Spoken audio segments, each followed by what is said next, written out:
We are just 25 days away from the Kentucky Derby. And yes, it's all about the hats and the horses, but the history, well, there's 152 years of it. Of course, we have to dive right into the Frazier Museum. We're out here today at their Cool Kentucky exhibit. I'm with Simon Miners. Thank you so much for having us out today. Of course, glad to have you, Elle. So we have to dig into the Run for the Roses. That's something so iconic to the Derby, but when did that kind of begin, that tradition? Well, we know the Derby began in the 1870s, but it took them about 20 years to figure out, what if we got a garland of roses to present to the winning horse on Derby Day? So that began in the 1890s. They've refined it over the years, but ever since 1986 specifically, Kroger Floral Designers has put together a wonderful garland of roses to present to the winning horse on Derby Day. So that's a big tradition that takes place on Derby Eve, which, as you know, is the Friday, Oaks Day.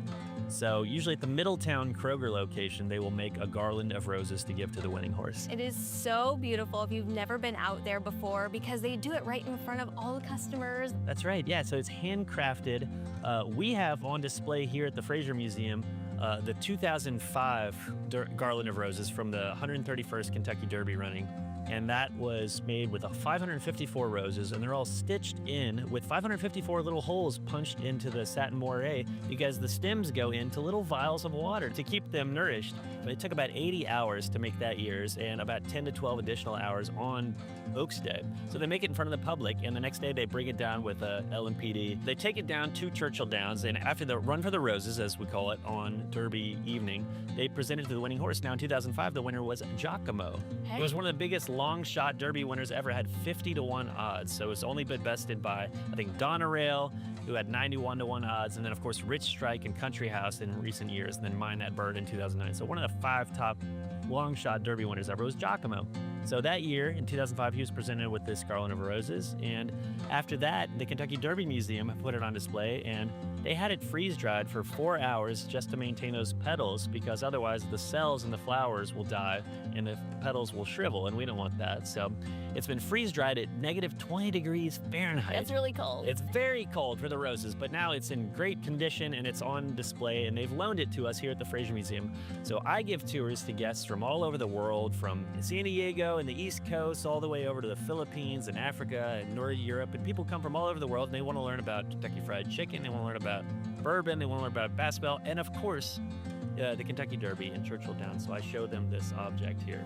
And way more than just the horses. We have to talk about hats. Of course, I'm wearing one today. I could not leave the house without one, because that is such a huge part of the tradition. And you have actually a couple of them on display as well. Of course, there's a famous late Louisville newscaster, Melissa Forsythe, who a lot of viewers will probably remember. She was an anchor for WHAS. She was one of the first female reporters in Louisville doing on the street and anchoring weekday shows here. So she was a trailblazer starting in 1980 there as an anchor.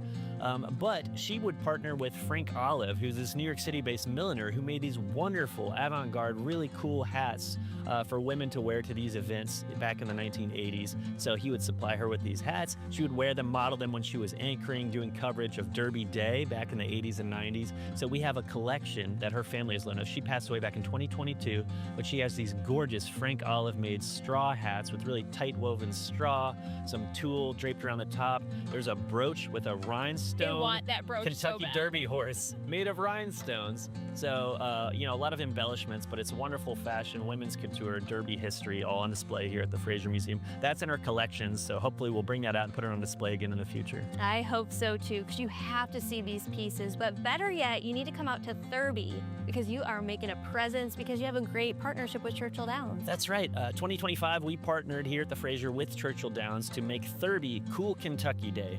So in 2025, 6, and 7, these 3-year period, we're going to make Derby Cool Kentucky themed. We're going to bring objects and experiences and engagements and attractions from our Cool Kentucky exhibition and have them on display there at Derby. So if you come down on April 30th, that's this year's Derby, you'll see staff from the Frazier Museum. We're going to hand out silkscreen posters representing Cool Kentucky. They're going to be costumed actors from Actors Theater, dressed as Colonel Sanders, Muhammad Ali, the disco ball, which is made in Kentucky, Louisville Slugger bats. So everything cool about Kentucky. We'll have a Post-it note interaction, because Post-it notes are manufactured in Kentucky. I don't know if you knew that.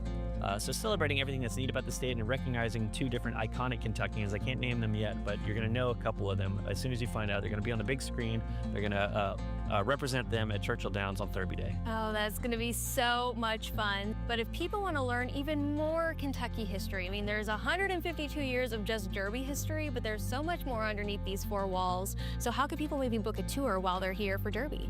So people can come down to the Frazier Museum. We are open 7 days a week, 10 to 5, Monday through Saturday, and 11 to 4 on Sunday.